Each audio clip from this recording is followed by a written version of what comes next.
Let's call to order the November 27, 2023 BOSAC meeting. Roll call, please.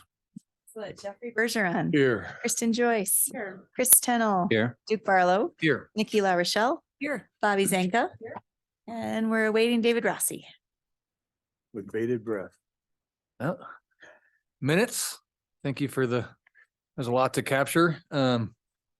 Anyone have any discussion on the minutes, or can we approve them? Other than we were remarking on Alex, your thorough minute taking is. Do you have like an app or something? Are you that fast of a typer? A little bit of both. Really? I tried something new last time with this AI thing, but it didn't really help.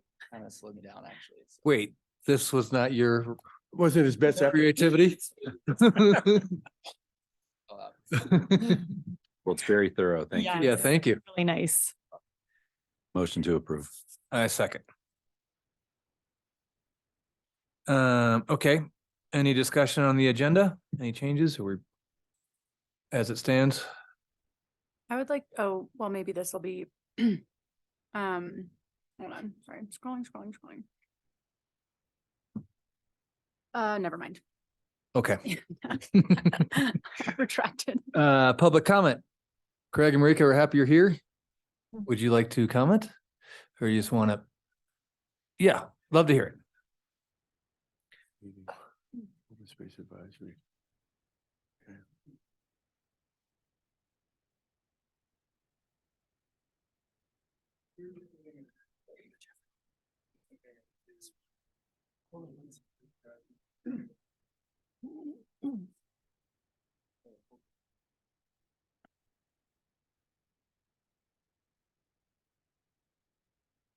Thank you. We were just thinking of two motions that you might consider. The first is for the staff not to implement any new closures at Cucumber Gulch without first discussing the proposed changes with the residents and getting approval from BOSAC. The second is for town staff to make any consultants that they have hired available to the local residents for discussions. The first motion can help us avoid getting into a situation like we did this year.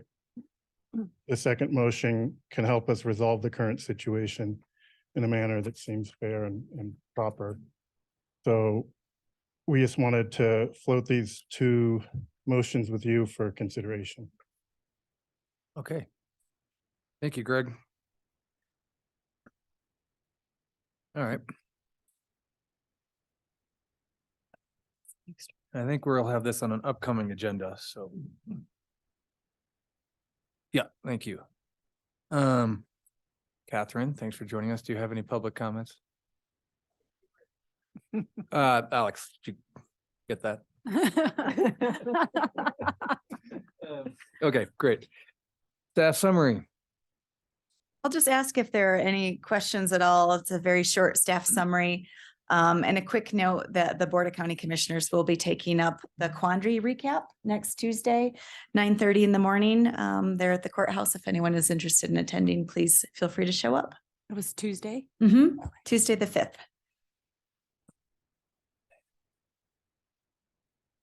I just had a question about the signage work plan, and I know you just did the inventory. And my question is, the CIC signs are back up at B&B and Sally Barber, and like, I'm not opposed to the Sally Barber one, but my question is the process. Like, do they consult town or county on that, or they just have how does that work? Tree The signs. CIC signs about avalanche danger. That is something that came about during the pandemic. I know with the sheriff's office, the police departments, the ski resorts, and that program was started then. And I believe that particular group identified which trailheads would be included to have that signage, and they've just kept up since then. Well, I know, is it at B and B still? Yeah, I mean, that's the one that bugged me. yeah, that just seems a little bit unneeded. And actually even almost like a fear tactic, and yeah, just unnecessary stress putting on these floppy hats that are walking their dog from bug tussle. What is it about the B&B signage that's? There's Colorado Avalanche Information Center signage there about the potential avalanche dangers you could encounter. And my belief is that the B and B trailhead, it's unnecessary. And I'm just wondering how that, say we go through this whole signage plan and we have an inventory and we say, well, we don't want the CIC signs at these places, but we respect them at other places. Do we have any say in that matter? I think we would, and we'd chat with the county, as our joint owners on that one. Thanks. Yeah, curious how that worked. And also on the sign plan, I'd like to, reiterate and just mention again, I would support etiquette signage as well, like having that a priority as far as behavioral etiquette. And also I'd like to see just make sure that we have on every portal, every actually trail, just a little bit that little small no e-bike sign too. I think that'd be worthwhile. Great, noted. Thank you.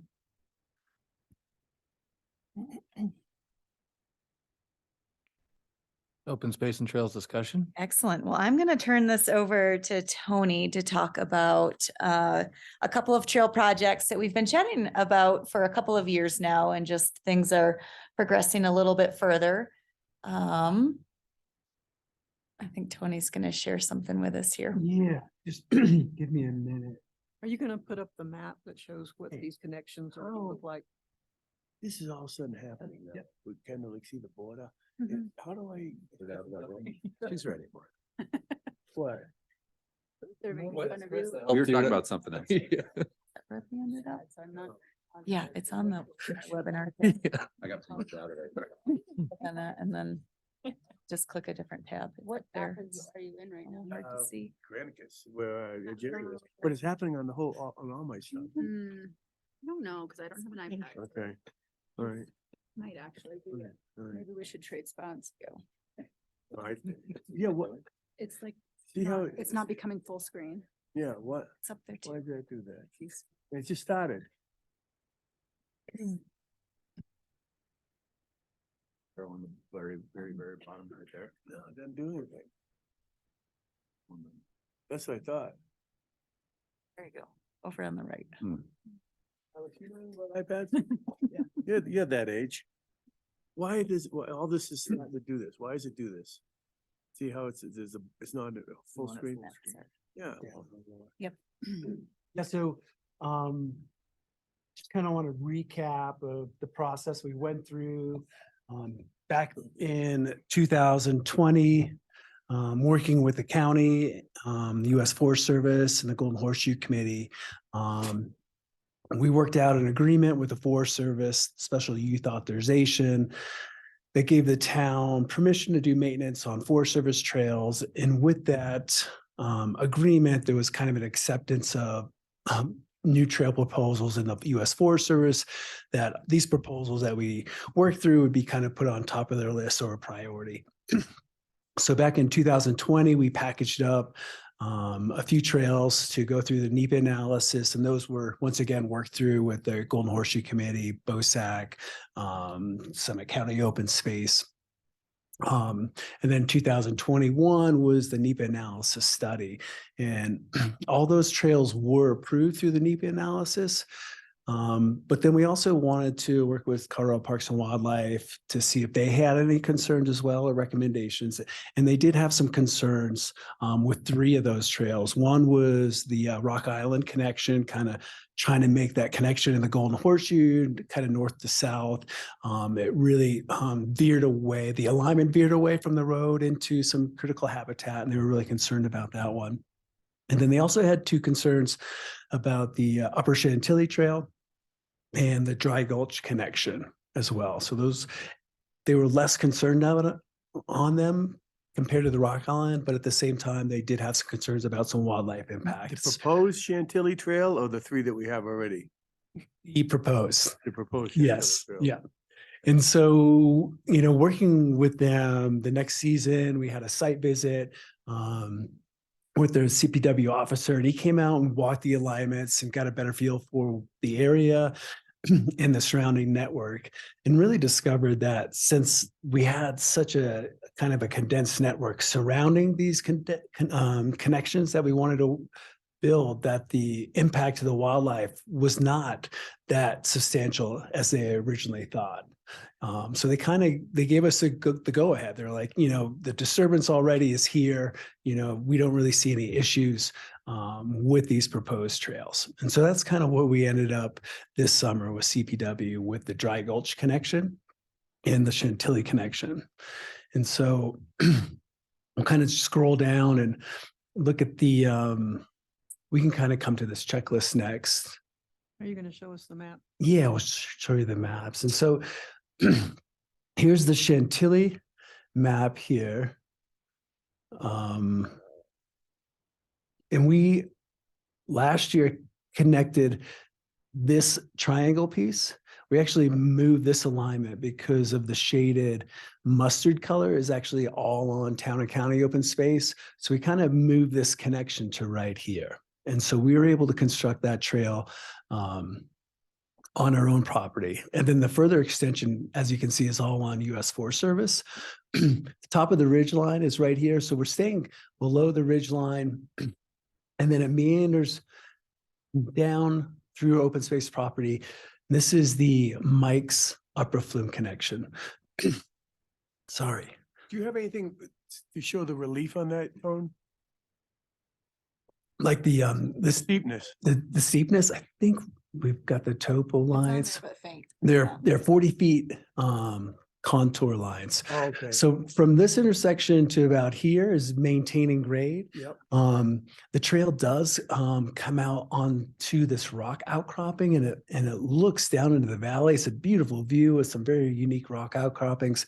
And then it's a couple switchbacks down to the Upper Mike's connection. And we feel this provides a valuable connection if you're on this side of the trail system, that you can connect up into French Gulch and French Creek without having to descend the Upper Flume and then ride back up the road to get into the French Gulch area. So we feel it does provide a valuable connection. It's a great opportunity to disperse user and traffic as well and create a better user experience. We'll cruise down. Do you guys have any more questions about this connection, where it is, Well, or that's already built. That's existing. this little triangle piece, which we've been kind of calling Upper Chantilly-ish? Works for me. At what meeting do we get to name the rest? So, Tone, just the ones by the mustard are already built. What's the new trail is going up towards, what you're doing right now. Yeah, so It's it, a rock outcropping. yep, it traverses and traverses, and then right here, it does a nice descent. And then this goal, obviously, would be to make this like a 5-6% really friendly, fun kind of just climb, kind of exaggerating low grades, just to make it more enjoyable, because I feel like you want to get up to French Gulch. We just kind of make this an enjoyable climb up, and then it's a beautiful traverse. And then it's, from there, it's a nice descent down into French Gulch from there.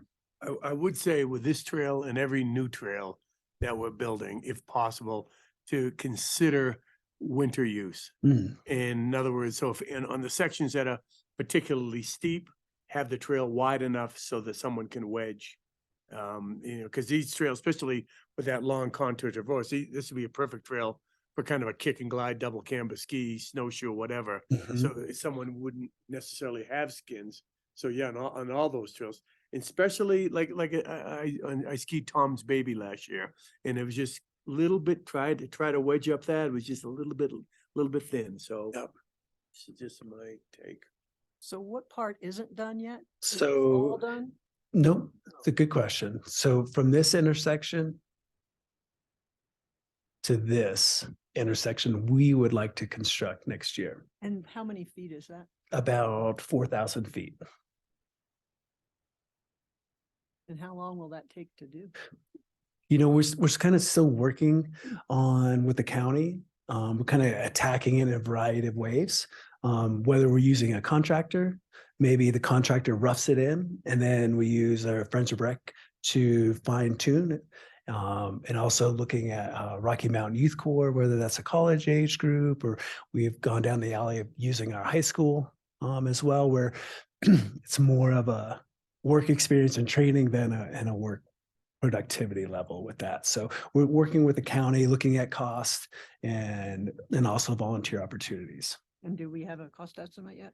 So I think we are budgeting maybe around 20-ish to 30-ish per trail, but depending, Youth Corps, in the past, we've got donations and funding for a Youth Corps as well through the One Track Mind Foundation. So those possibilities are out there.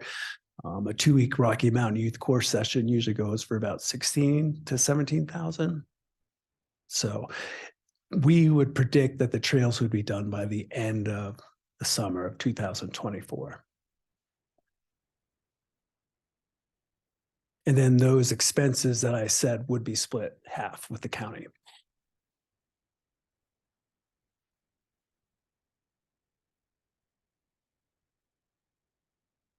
Yeah, we'll go down to Dry Gulch. Look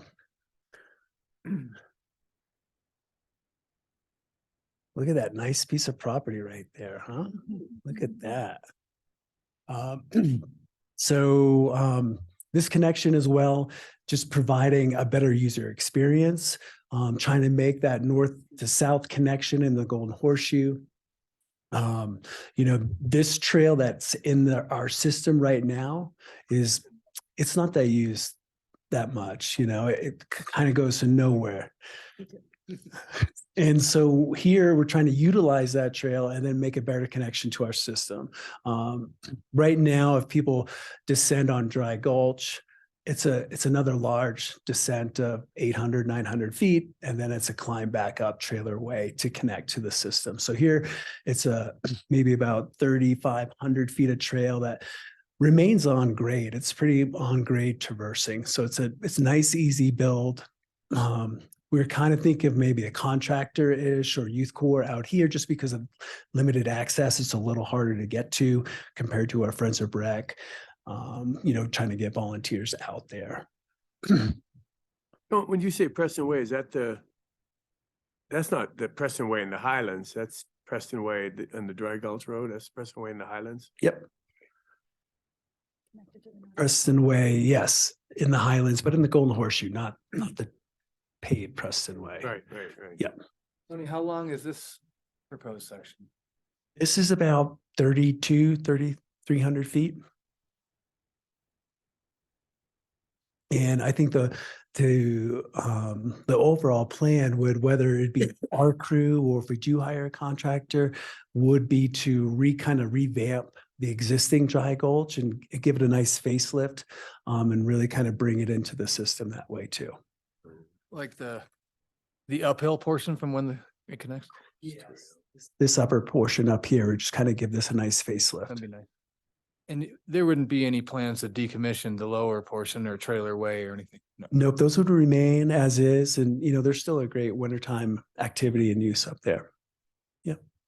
Hey, tell me, on that map, when that square, is that the Dry Gulch Ghost Town? Is that what that's depicting? The ghost town is right about in this little clearing area right here. You can see the pointer. And the rest of Okay. that's what we just bought. Yep.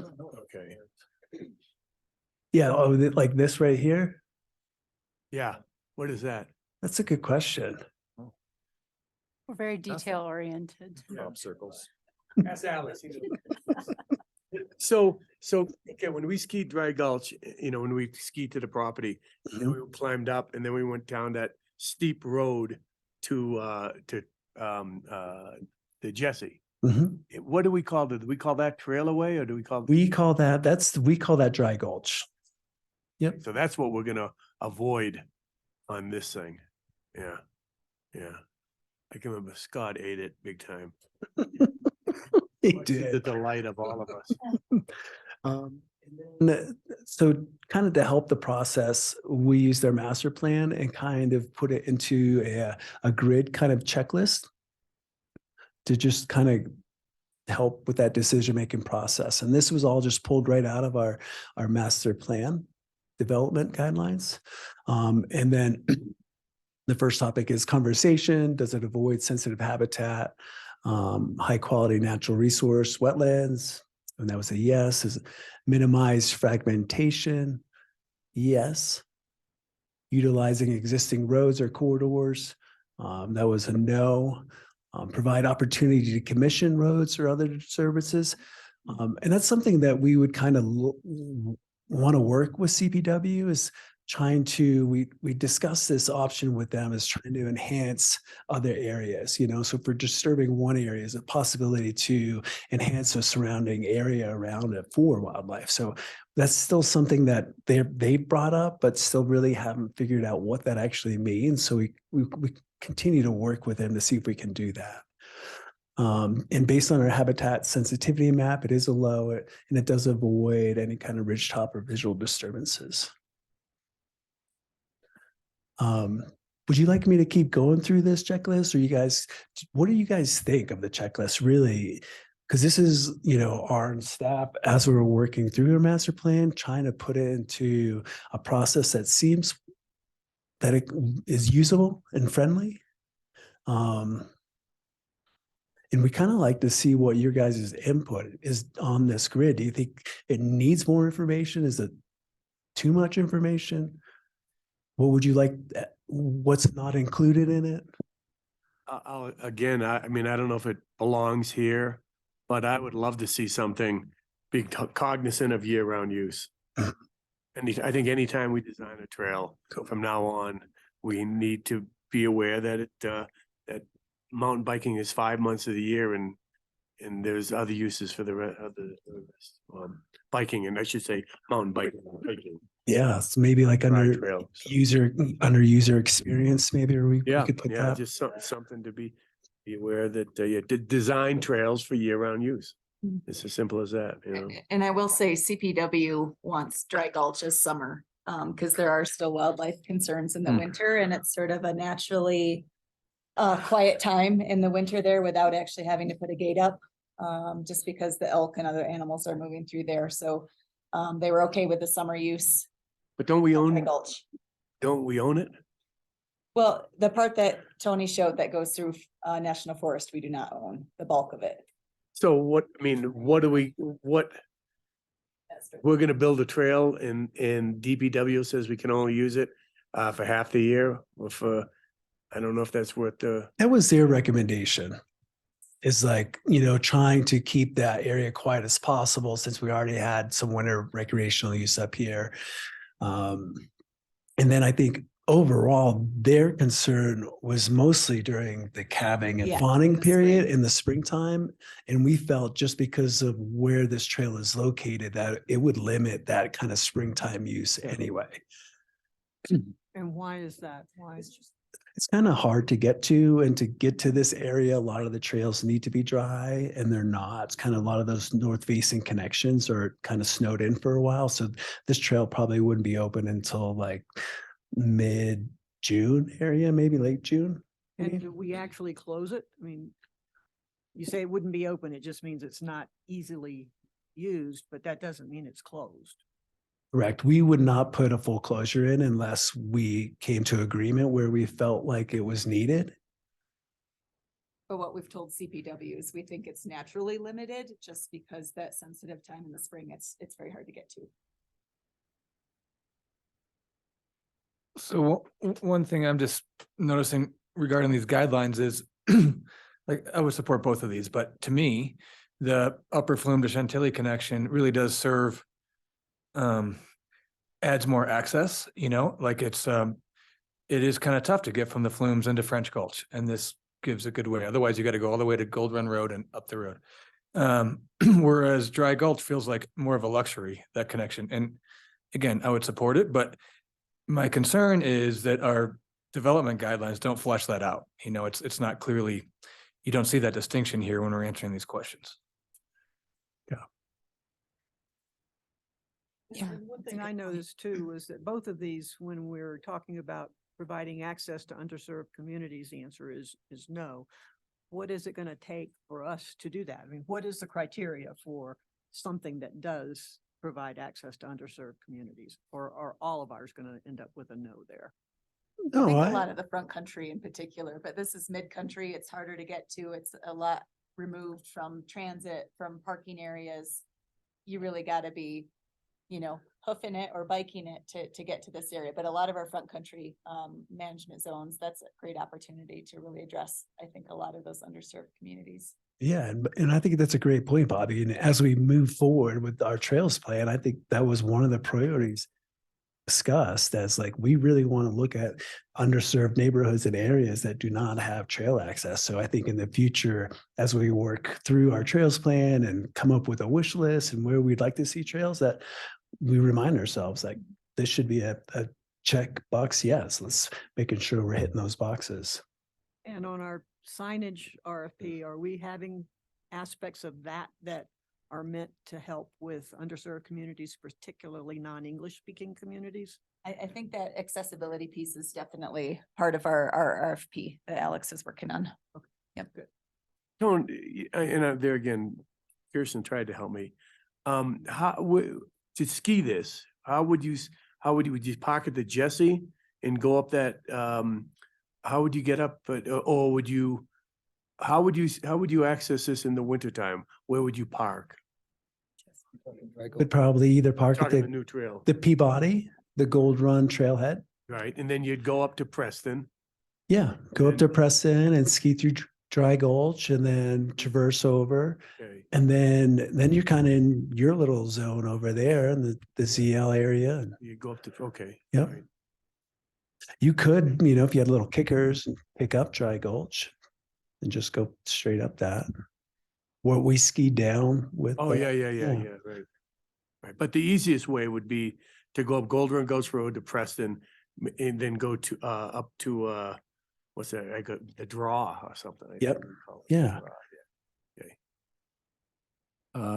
In support of both these trails, we've been working on these for a while, but one question or one comment would be for future trails that need parking or parking considerations, if we just kind of add that to the matrix. Yeah, I So, like and this that. one would be a no, Idea. but maybe we put what the Mhm. closest trailhead is to the new trail, just so we understand it, but Yeah, something great, to add. great point. And along those lines, shouldn't we identify where the nearest bus service Mhm. might be? Yep. Mhm. Yep. Yeah, I like it.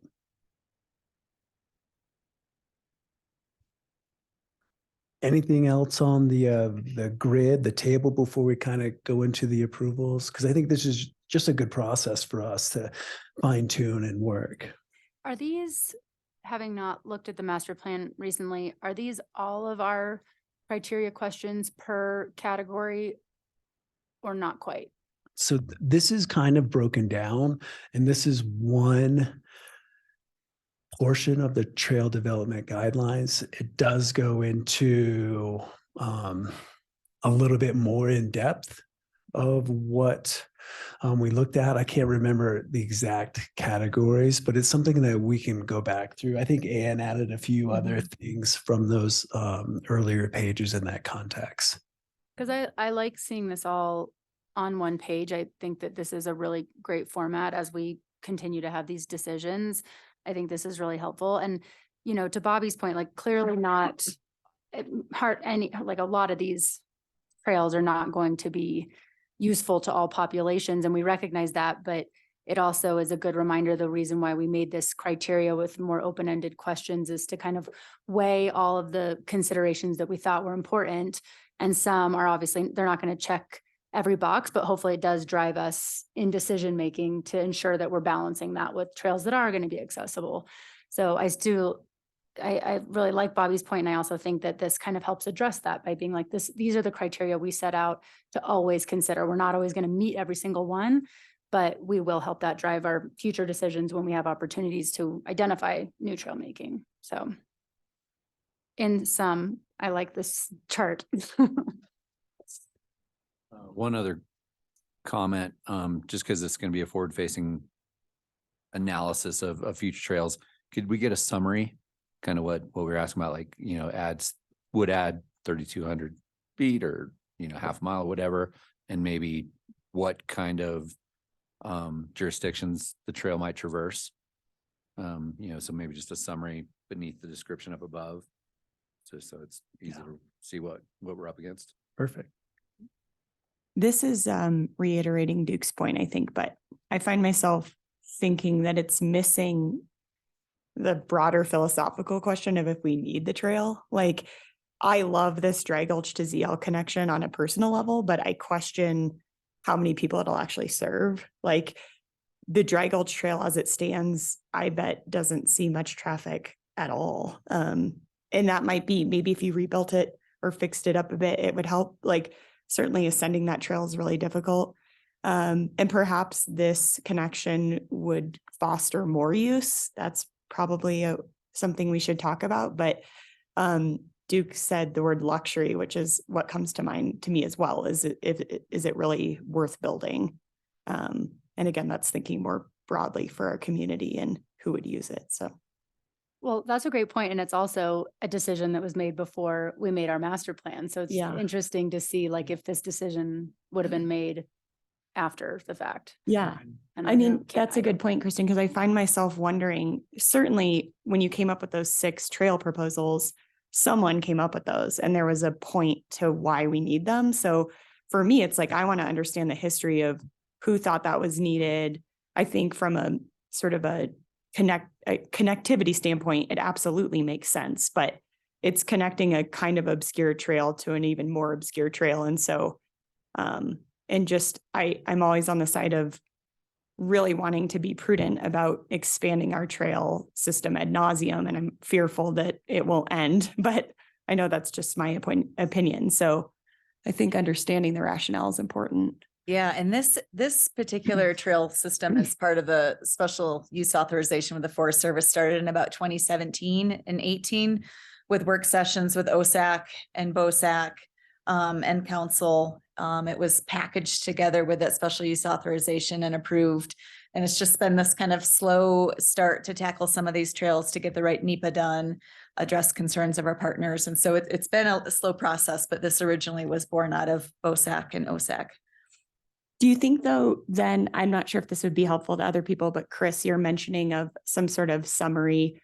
I think, is there a way to understand the historical background of like what purpose it's serving or where it came from? I mean, that'd be the kind of thing I'd love to hear from those groups back in 2017, why they wanted to build this. Yeah, I think, Nikki, the overall goal was to try to make this north to south connection similar to what we were doing with the Rock Island. Like, how can we get people north to south in the Golden Horseshoe while avoiding as much roads as possible?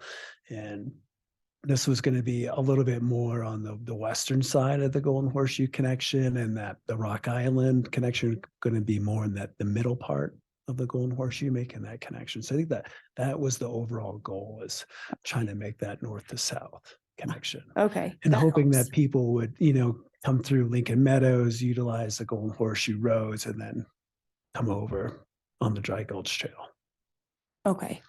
Also, I'd like to know or to understand, by doing this, are we not going to do other things? I mean, is this, obviously, there's only X amount of trail work that we can afford and the manpower that we can allocate. By doing these, which admittedly are going to serve a smaller set, not the upper flume one, but the one for Dry Gulch, to serve a smaller segment of our community. Will that take away from maintenance or building a trail that perhaps could be a little bit more user friendly for in the front country or in multiple user groups, and that we don't have to worry about the DPW saying, you're using this too much in the winter. So that's It's a hard question to answer on that, Jeffrey. I think it's a valid concern, and on the trail standpoint of maintenance and budget, it's on the minimal side of being able to maintain an easy trail. But the question of our trail density, and if it's just is this taking up space that might not be used, or would it be better a trail in another area? And that's hard to say, and what CPW's decision might come back and be like, nope, sorry, that was your one chance for the trail that we don't really want to see anything up in this, eastern area of the Golden Horseshoe as well.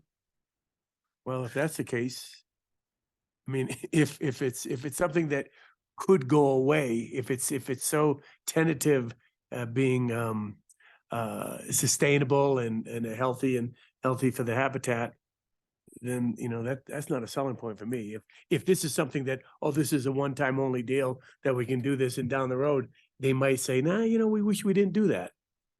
So, you know, it's. Yeah, I do think this will be a valuable trail in the system. Just it's it's funny, Nikki, when we have these underused trails, and then I am always still surprised when we put in a new trail or connection, how it changes your whole thought process and how you ride. And, Yeah. and I do think this will happen again, where we've provided this connection. And now when you are making those loops or where you're going to hike or ride, that this will become a new whole loop system. Right. My question for you on that, Tony, is what opportunity do we have? I think particularly on the Dry Gulch Trail, if you were ascending from Gold Run Gulch Road, that climb's really pitchy. Like, is there opportunity to realign that with this process, or is that something you'd have to do separately?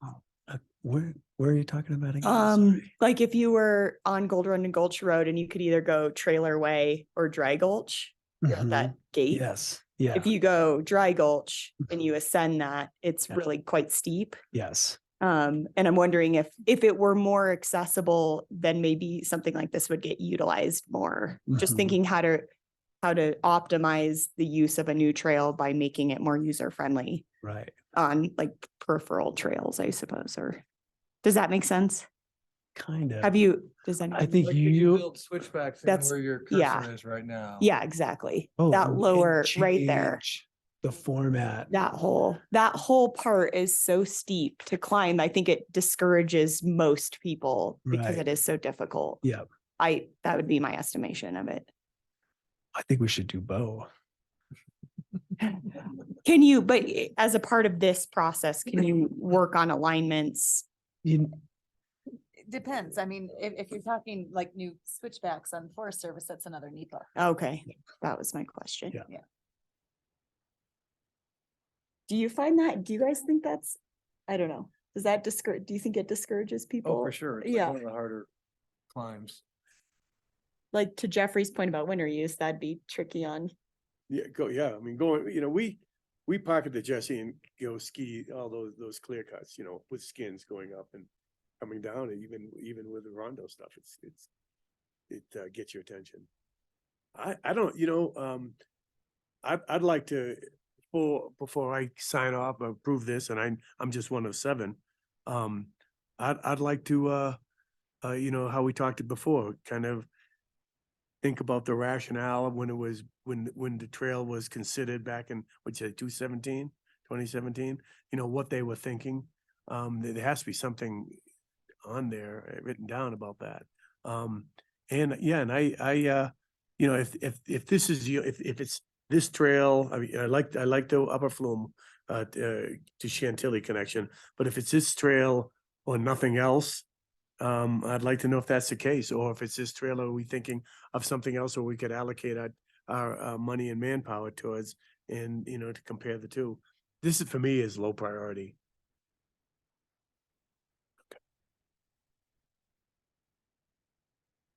do you guys want to just kind of move through those approvals with these trails and how you're feeling on them? And then before we do that, though, the grid, you guys like the grid? Any more input? I really enjoyed the input you guys have given so far. I think that's really useful, but any more on the checklist kind of? Just again, for year-round use, varying uses, and what Chris was saying about possible parking opportunities. I agree with that. I also think when you're thinking about parking and we're talking about connections, it's still interesting information, but it's not necessarily a high priority. For me, I think generally on the chart, it makes sense, but for these are connections. So parking to me doesn't feel very important in this situation. I also echo Jeffrey's comments on the winter use. I think that some of these connections have a really good opportunity to think about some winter loops. And that is the majority of our season here. So I think if we can consider that, especially if this currently doesn't get that good of summer use, how this would be impacted for winter use, I think would be good information to have as we're going through this. And finally, just back to my original point, I might, and I can do this myself too, of just like understanding why these ones were pulled out of the master plan, if not all of them. I don't want to make, obviously this chart could be like 5 pages long if everything was pulled out of there, but I know we had some pretty specific questions for each of these 4 categories. And so as closely as they can mirror them as possible without it becoming too burdensome, I think would be great, even as they're, truncated, which makes sense for staying on one page, but just to make sure we're not losing anything from the master plan in each of those questions. But in general, I really like this format for making a determination. And then also, I don't have anything else to add that's new, other than I like the idea of the summary, especially because these were trails that came up before, at least my time, just not having an understanding of why this decision was made over a different connection, I think would be useful information. And just to clarify, I don't know that we don't need to get too in the weeds, but you said if we're doing switchbacks on Forest Service land, we need a NEPA. So like if these trails had more switchbacks, we'd have to NEPA, but otherwise we don't because of the SCUA. The alignment that Tony shared was actually NEPA, which is a certain bit Okay. that was done in 2000 or 2021. That NEPA Okay, got it. analysis was done. So it would just be another, Mhm. a repeat. Yep. Okay, I understand. Thank you. Another process. Got it. I think the other thing to consider on this one is it was part of the conversation about north-south connections. And, so we can almost show the whole ridge line, what we haven't gotten approval on yet. And I think that's why the Dry Gulch connection is relevant and it is a useful connection, because that's what we're trying to accomplish all the way up and down that ridge line, is some north-south connections. So, yeah, and if we didn't have to climb or descend Trailer Way, I'm all for it.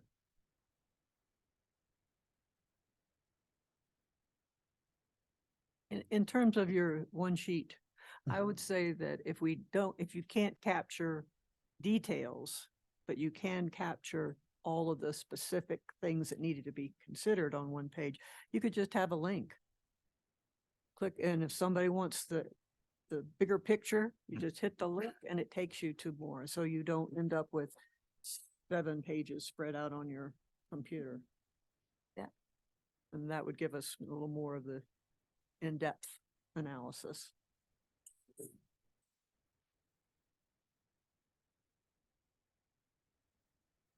Everybody comfortable talking about these trails one at a time for approval or not, or delay?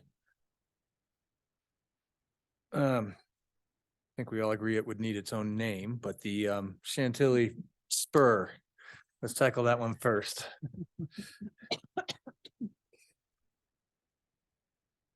What do you think, Jeffrey? I think it's fine. Yeah, I'm supportive. Yep, 100%. Yeah, me too. Yes. Okay. Now the Dry Gulch ZL connection. What does everybody think about this one? Anyone? I'm supportive. I need more information. Yeah, I think, right, if I had to vote yes or no right now, I'd vote no. Uh-huh. Doesn't mean I can't be seduced, but I'd like to think about, yeah, if we do that, are we not gonna do something else? And I wonder how much, if we kind of really be realistic, how much it'll be used. I don't know if we got an answer to that or not, like if we do this, will we not get something else? Is your concern more related to like resources, town and county, or to approval process through NEPA, CPW, that sort of thing? Yeah, I just think, yeah, I think both. there's just both, but there's a lot of unknowns. One, we're doing this on our own, we're not doing this on our own property. I think we would, we're doing this on federal lands. Is that going to change? Is is, they're gonna see too much winter use and they say, no, this is not what we signed off on.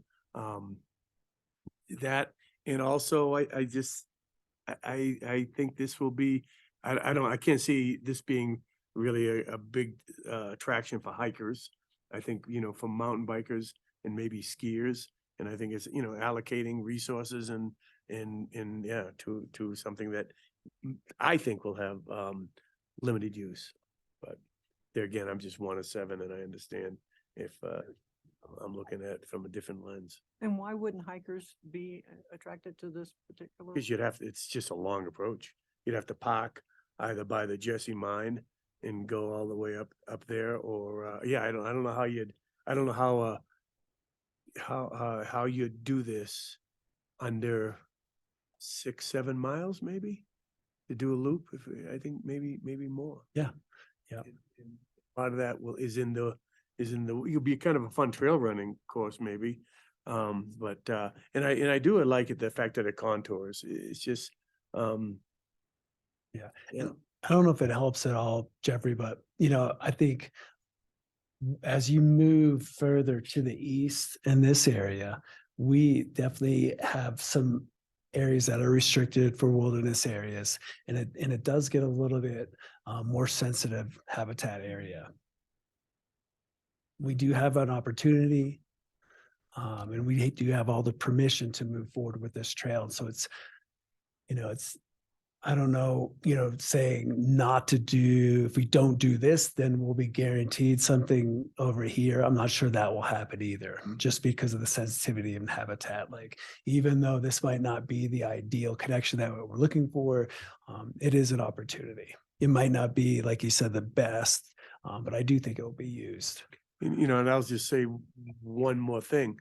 We're hand-wringing about habitat in Cucumber Gulch, and the alignment of a particular trails in Cucumber Gulch, which is surrounded by a ski resort and trophy homes in a functioning Nordic center. I mean, and this is a kind of unpainted palette of habitat, and this trail will go right through it. Now, I don't know enough about that kind of stuff to see if that's a red flag, but it just kind of comes at me from that,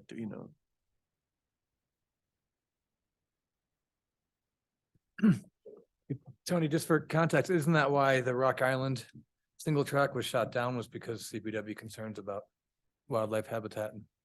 It was, Duke, and we're still hopeful that we can come up with a better alignment, possibly on the other side of the road that can stay within a proximity closer to the road that, might have more switchbacks and turns, but still could provide that. So that connection is still not lost, as we're moving forward here. And I think that still should be a priority that we try to move forward with. Did you have a budget for the Dry Gulch to the one? That would probably be around 20 to 30,000 split between the county and us.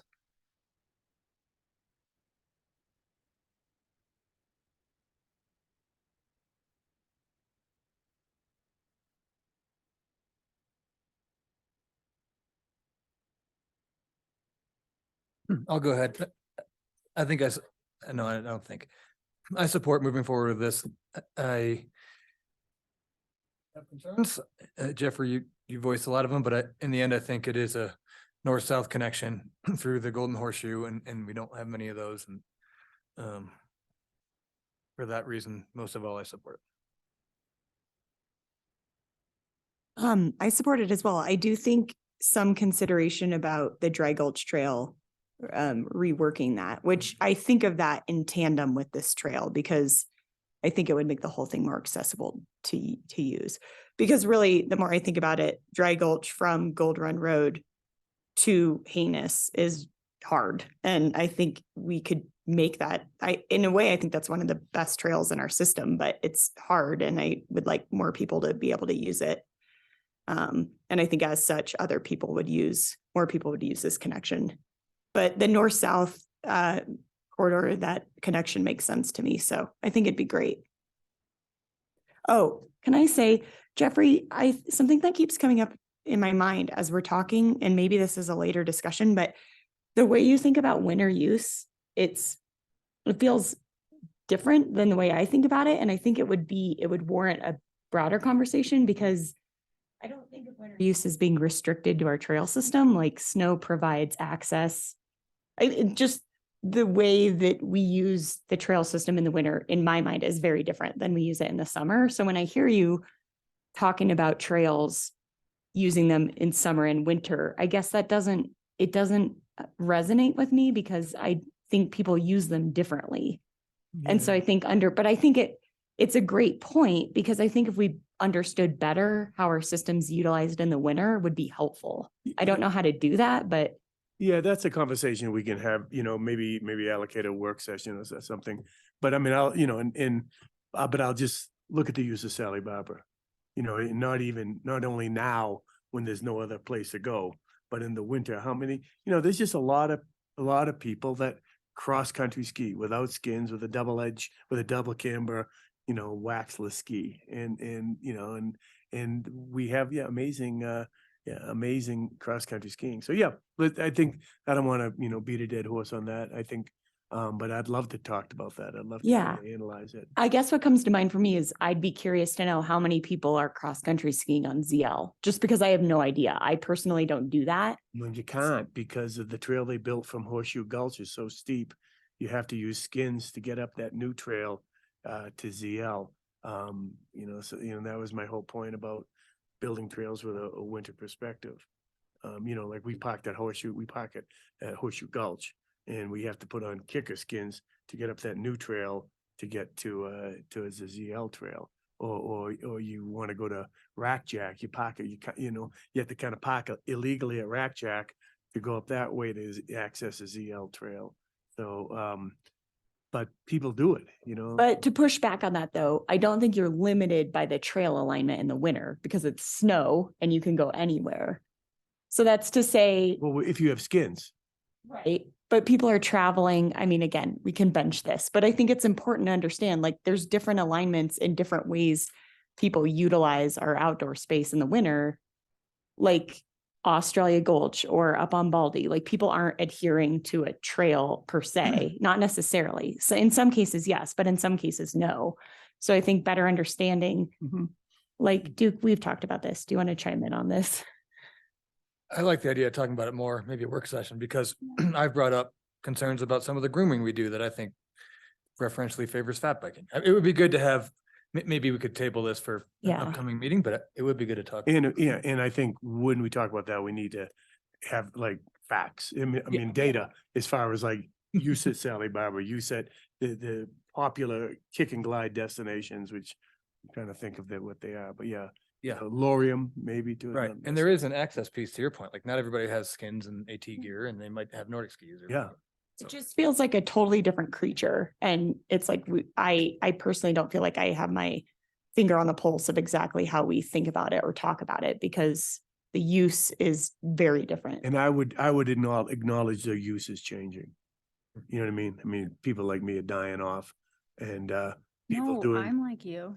Are you like me? Yeah. Oh, Well, because my I think- condolences. Well, I mean, I resonate with what you're saying, because I think what you guys are saying is more like skinning exploration. And what he's saying is like following trail signs and having Nordic skis, Yep. which is what a lot of people do here. Mhm. And they do rely on the trail system because they rely on the signs, because they're not going to go out and navigate like you do, like you're on Baldy.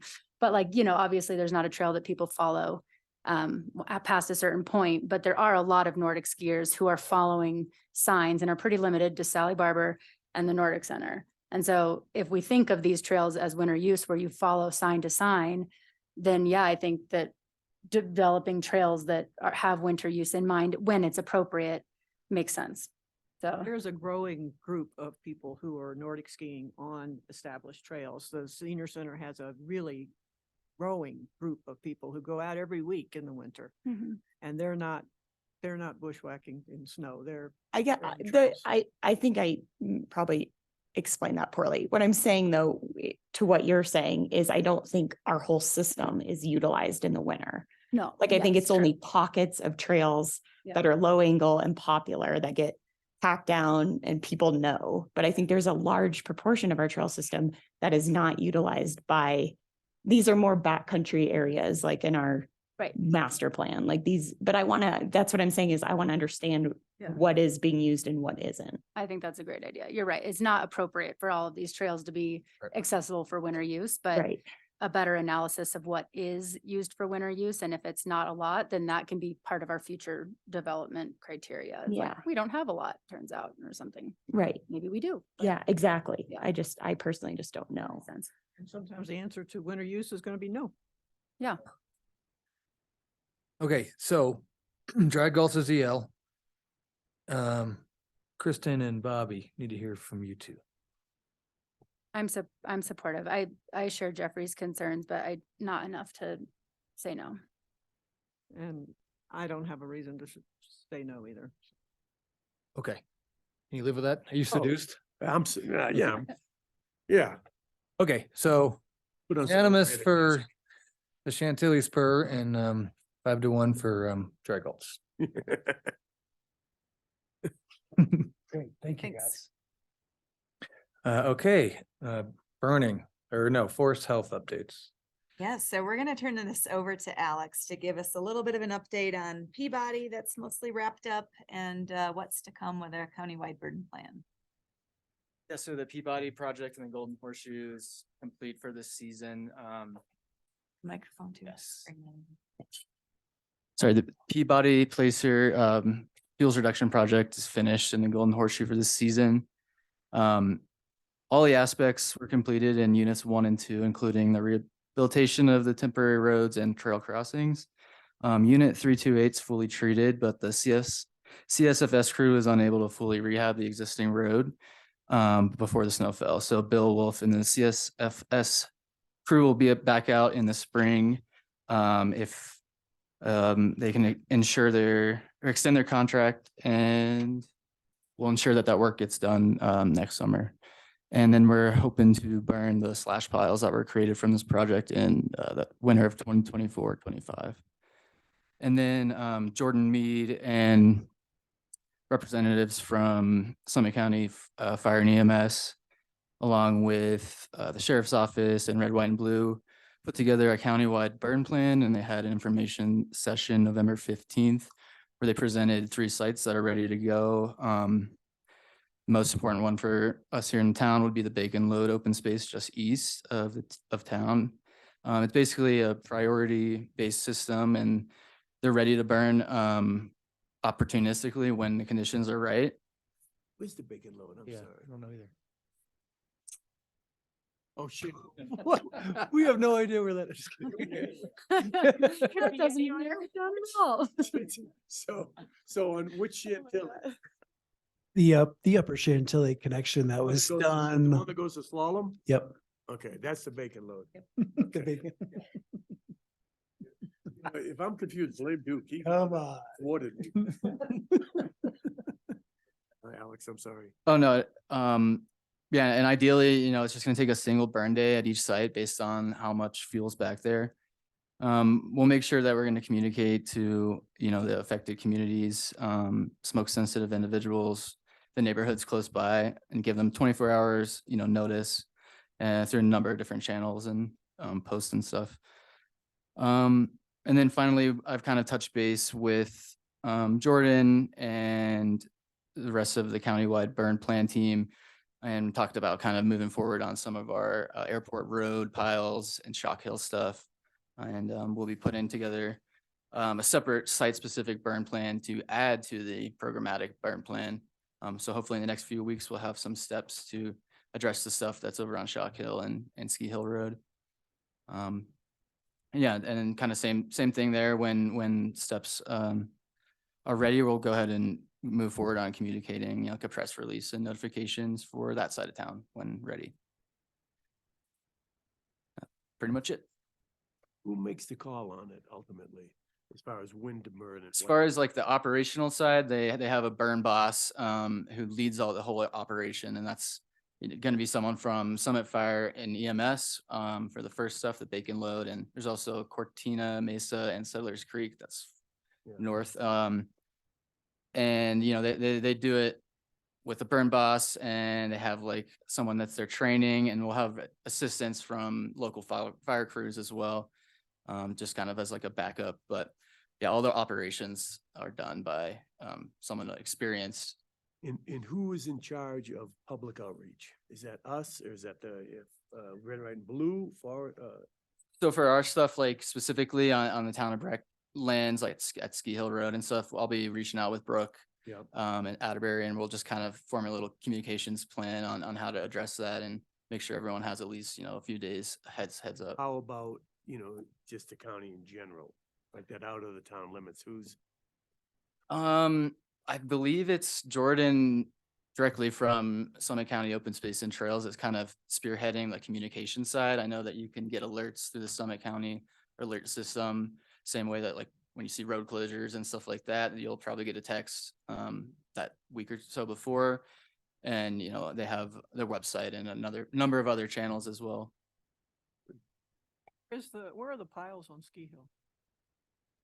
They're pretty visible just right there on Ski Hill on that kind of real steep eastern facing slope right behind the distillery, that area right where our new office is. Oh, that's it. Yeah, it's Airport Road, Airport, really. okay. There's a section on Airport Road that Sorry. is by the FERC, the old thrift store. Right, right. And the distillery directly up that hillside. And then the other area is right across from the recreation center, going along Robin Theobald's property and up into Shock Hill from there, which we did walk as one of our BOSAC site Right. visits before. I- So it's Ski all Hill those Road is piles. what threw me. Yeah, I yeah. misspoke there. Sorry, I meant Airport Road. Okay. The whole everything said was Ski Hill Road I meant to say Airport Road. Yeah, and Um, I think our office space would be a great spot. If you all wanted to come down and see the new office and watch some burning piles. Finished? It's getting very close. We So need. when's the party? We've been trying not to jinx it. We're waiting on HVAC install next week and then we'll be done. So anyway, There, right? I mean, yeah, but it's not quite done. It's almost no snacks. very, very close. Physical like VMS boards at neighborhood entrances and stuff, or if you're not, heading on checking the remote or the alerts and stuff and on the internet, you'll have a physical sign as well, giving you a heads up. I just want to make sure you all have the information you need for these burns. Obviously, when the conditions are right, it goes pretty fast and there's that, 24-hour notice. The sheriff's office is our agency administrator kind of ultimately making the call on a lot of this countywide stuff that happens, but it's a great coordination with all of our different fire agencies, county and town, to make this happen.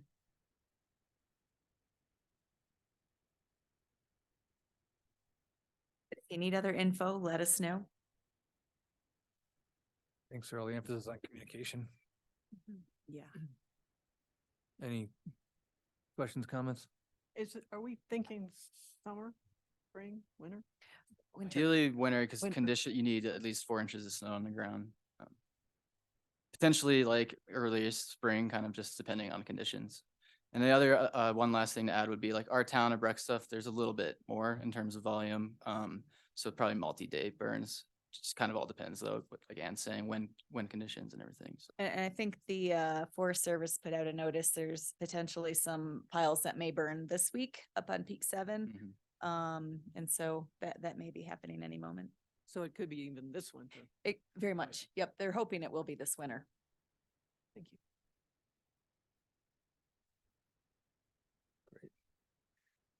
Jeffrey, council matters. I was racking my brain. And actually looked at the agenda, not a whole lot that pertains to open space. We talked a lot about the gold rush lot, about what is going to be happening there, as far as how much, BGV is going to build some employee housing on the Gold Rush lot. Also kind of a podium for parking to satisfy their parking obligations. And they, need to house, I think, 30% or 35% of the staffing that's created by this development. So they're gonna do a lot of it there, satisfy their obligation there. That they would build extra if the town would give them density and, you know, TDRs to do so. Town's trying to figure out how much, how many housing units can that property sustain and still be usable? The big question is, how do we get people across the road? If we're gonna build have a lot of local housing there, bridge, tunnel, gondola, whatever. And that's a big issue. I think everyone thinks it'd be cool to let BGV build the units by just giving them density. But it's how much of a good thing, you know, and what we're gonna do to the people, how we're gonna get them to work. But, you know, I think that can be worked out. Another thing is, the owners of that property by 7-Eleven, Himmelstein, came in and, you know, gave a proposal. He has that property that I believe the town tried to buy years ago, and has no density. But he would love to have the town give him density for him to build either a few different studios or a 3-4 bedroom place that would be, you know, short-term, long-term rented, and with a deed restriction to it. If he could build also below that, a parking space for some of his equipment. The rub on that is, again, the in and out, the access, you get off of Highway 9. And he would like us to waive, the town to waive a bunch of fees, you know, PIFs, water fees, TDRs, all that stuff. And so, you know, we kind of sent him with staff to work out a proposal and to see how that, the council was, they didn't shoot it dead in the water, but there's some still unanswered questions on that too. So that's, you know, that's about it. We talked a little bit about the triathlon that McCormick's having at Goldrun Gulch. Is it called a Breckbiner now? Breckenbiner, which is it's fat biking, skiing and running. Yeah, sounds like a great time. But this is gonna be like a kind of like a national event. I mean, this is a big deal. There'll be some stallions coming over, and I'm sure that's gonna do something to our Nordic Center. Another thing, speaking of our Nordic Center, as you know, our golf pro Patrick left, and he kind of was in charge of the Nordic Center. We didn't talk about that, but a good question would be down the road, who's gonna take the reins of that thing? Gold Run has really been run well. It's just been a great experience the last few years. I don't know, it's certainly not only due to Patrick, but hopefully we can continue that amenity to function as it has, so. Was there any discussion of Lorium after a couple of the town council came out to see it? And you brought up the moving the dirt and rocks. Yeah,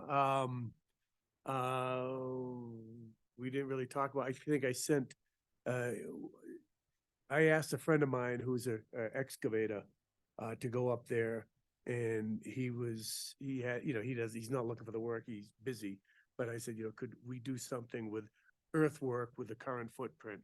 And he said, absolutely. He said, you know, what you can do with rock and dirt. And so I don't know. I don't think we haven't talked about it since then.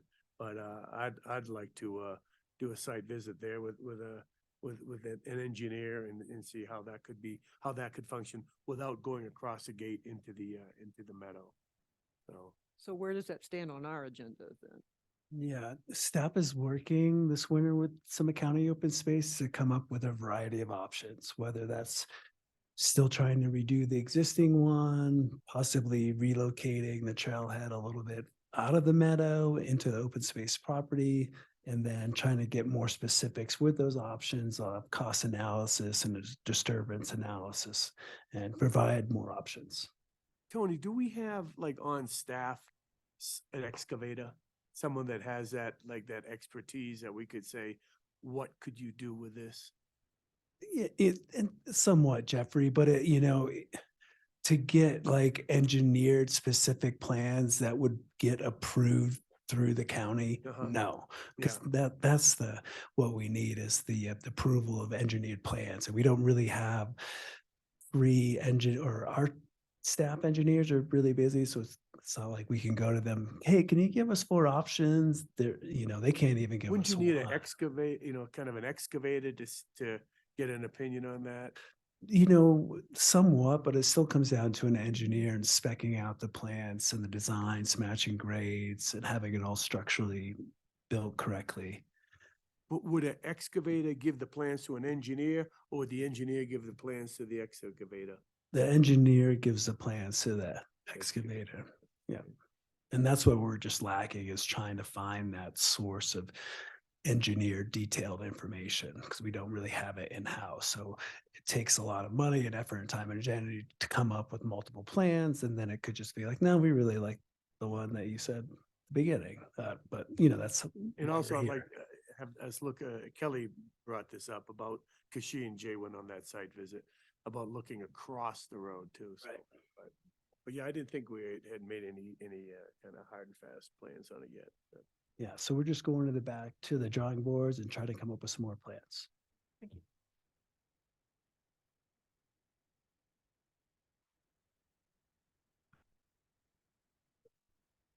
Other matters? I have other matters. So I got more information on renaming McCain, my little side project, my little side hustle. But I wanted to get people's opinions on how, like, now that ideas are coming in, I don't know how we make a determination. Nikki and I had talked a little bit about this. She had some good ideas on some names, and I've done some sourcing for some names, and we just wanted to have a quick chat about like how you name a property, a new piece of open space, and what this group would like to see in terms of a process. Because now that we have a couple ideas, do we vote? Does this go through a specific process? And how I kind of more formally present some of the ideas and some of the other ones that have come through as well. are you comfortable sharing any of the ideas now, or is it a Well, secret? No, well, no, yeah, I can, except for that I can't get out of this. My computer's frozen. Oh, Does the town have a process for naming, like? I mean, yeah, when that's names- Not, Chantel. not for open space lands. For a lot of our trails, we tend to follow and match the county on naming conventions, which is usually to use the historic names, mining claims in particular. But we don't have such a policy in place for open space, which is why we're really all open to ideas. Oh, we get to set policy. It's fun. Well, so I had originally gone down the road of Indigenous people, but it turns out to be really difficult to get any firsthand knowledge about tribes that were in this area that aren't secondhand information after going through a lot of historical rabbit holes. And so another option that I was talking to Larissa O'Neill at Breck History about would be to name it after some of Breckenridge's great females, because we have a lot of male named trails and spaces and mining claims. And so she gave me a list of a couple women that have some really awesome history. Recognizing that only women that made the newspaper, who are probably more of means, were able to be like historically recorded. So I think there's that kind of acknowledgement that maybe some other really amazing women who were a lot poorer were not, put in the news and therefore not kind of sealed in history. But she did give me a lot of good names. But before I go through all of them, I know there were some other good ideas that Nikki had based on some of the other parcels in town that had great names that could be well suited for this parcel as well. So, I mean, I want to give her an equal opportunity to bring some of those before we get attached to any of the ones that I have. But I just wanted to, I don't know, should we just put it on the agenda for the next meeting, or I can send Sure. something around via email for the public record, or I don't know how you suggest we do this. Happy to put it on the agenda if that makes sense, and then people can have a little bit of time with the packet to review that and have a good discussion. But, and we don't have to, you don't have to articulate it right now, but I would love to get an email next couple days with a couple of suggestions. just so I can ruminate on it, you know? Have more than a few days to think about it. Yeah, Yeah. yeah. Well, and our next meeting's like And I soon. think, you know, I don't know what Nikki's ideas are, but I think for women, I think that's a great idea, but yeah. Well, do we have the problem with round robin emails and open meeting Was that? restrictions? Well, Anne can say, I could Me say. and I don't can res- send them out to Yeah, everyone and exactly. we'll put it on a future agenda too, but yeah. Get feedback in the emails, just Yep. like an early notification. What's the process with if BOSAC has a recommendation, does that just go to council or what's the broader context for that? Yep. That's it. Well, Okay. Knock their socks off. All right, great. Pressure's I on. knew H.O. McCain, by the way. I've heard some interesting stories about Yeah, him that yeah. are appropriate. Yeah, he was a lech. He was fun. What else? I just, part of the other matters is suggesting items for upcoming agendas. I just think we're developing quite a list. We'll have to strategize what to do when. I know, McCain naming, and we're gonna be working on eventually get proposals for signage. We need to do a site visit of the new office. That'll be exciting. A winter use work session. Cucumber Gulch, trivia. And Biffa, I think, were they coming back in December? They're gonna come back in January, actually. January, okay. Yeah. Yep. So just kind of putting on everybody's radar, just some things coming up. Well, trivia's I have a. Obviously first. December. If we have a suggestion about a social or a knowledge of a social trail that's on Forest Service land, what's the process if we wanted to go out to codify that to see if the Forest Service would bite on that? I don't want to voice the trail now because, but how do I do that? How do we do it? Talk to you and Scott and then you broach it? Cause I know it's something you're both familiar with, but, how's that work? NEPA. Yeah, they're right now, I feel the Forest Service attitude, if it's not in their system, they're not going to approve it.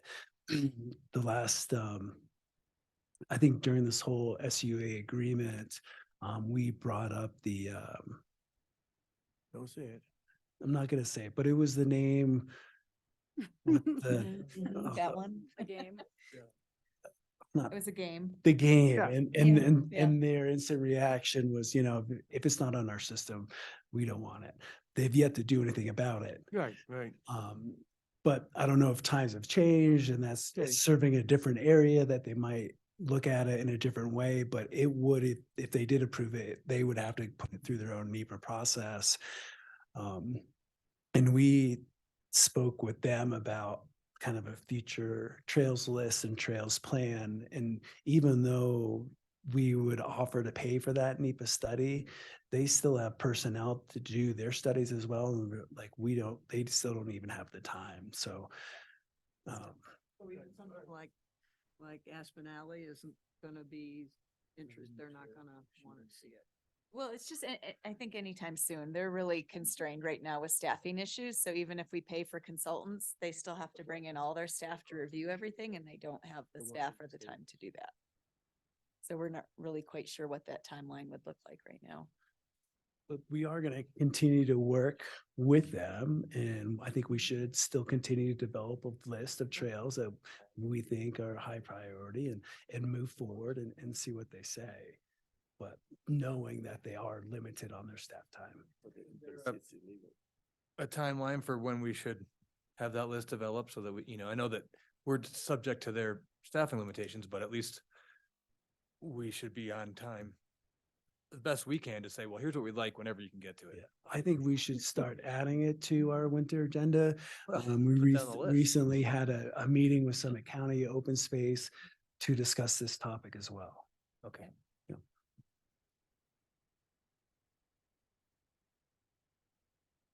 Anything else? We have an exec session, but prior to that. Alex made me laminated copies. He's the best. It even says step 1, step 2. Okay,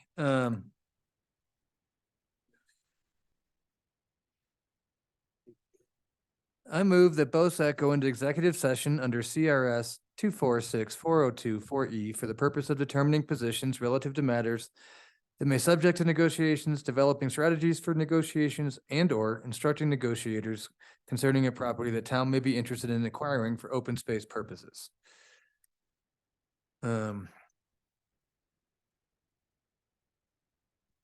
Okay, the chair is Duke Barlow, the vice chair is Chris Tennell, Nikki LaRochelle, Kristen Joyce, Bobby Zanka, and Jeffrey Bergeron. David Rossi is absent. I guess I'm supposed to, this is a little bit different, but I just read off the members of BOSAC. As far as you, great. I need a second to this motion, please. I second. Thank you, Bobby. Okay. Closed session. Are we good online? Yes. We just moved to go in there. A motion to adjourn the meeting. So moved. I second. Great. Thank you.